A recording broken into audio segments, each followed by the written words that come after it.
नमस्कार दोस्तों, स्वागत है आपका हमारे चैनल पर, जहां हम लाते हैं आपके लिए अद्भुत कहानियां और नैतिक शिक्षा। आज की कहानी का शीर्षक है 3 बहुएं सुअर कैसे बनी।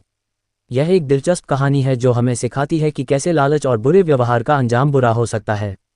तो चलिए बिना देरी किए कहानी शुरू करते हैं। किसी गांव में एक बूढ़ा दंपति अपने 3 बेटों और 3 बहुओं के साथ रहता था। बूढ़े माता पिता बहुत सीधे साधे और ईमानदार थे, लेकिन उनकी 3 बहुएं एकदम इसके विपरीत। वे आलसी, लालची और दुर्व्यवहार करने वाली थीं। वे हमेशा अपने सास ससुर से बहस करतीं और उनके प्रति कोई सम्मान नहीं दिखाती थीं। जब भी सास ससुर कुछ कहने की कोशिश करते, बहुएं कहती, हमारी जिम्मेदारी सिर्फ अपने पतियों की सेवा करना है, तुमसे हमारा कोई लेना देना नहीं। तीनों बहुएं हमेशा एक दूसरे से यह कहती कि सास ससुर के काम करना उनका काम नहीं है। वे घर के कामों से बचने के लिए बहाने बनाती और सारा दिन आराम करतीं।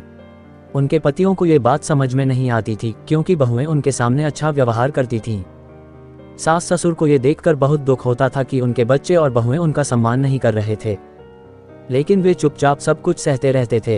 एक दिन सास ससुर ने भगवान से प्रार्थना की कि उनकी बहुओं को सही रास्ता दिखाया जाए और उन्हें उनके गलत व्यवहार का एहसास हो।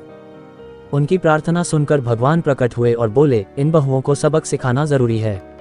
भगवान ने अपनी दिव्य शक्ति से तीनों बहुओं को सुअर में बदल दिया। जब बहुएं सुअर बन गईं, तो वे घबरा गईं और दौड़ती हुई सास ससुर के पास गईं। अब वे चीख चीख कर माफ़ी मांगने लगी। उन्होंने कहा, हमसे बहुत बड़ी गलती हो गई। हमने हमेशा आपका अपमान किया, आपके साथ दुर्व्यवहार किया। कृपया हमें माफ़ कर दीजिए। हम वादा करती हैं कि अब से हम आपको पूरा सम्मान देंगी और घर के कामकाज में भी मदद करेंगी।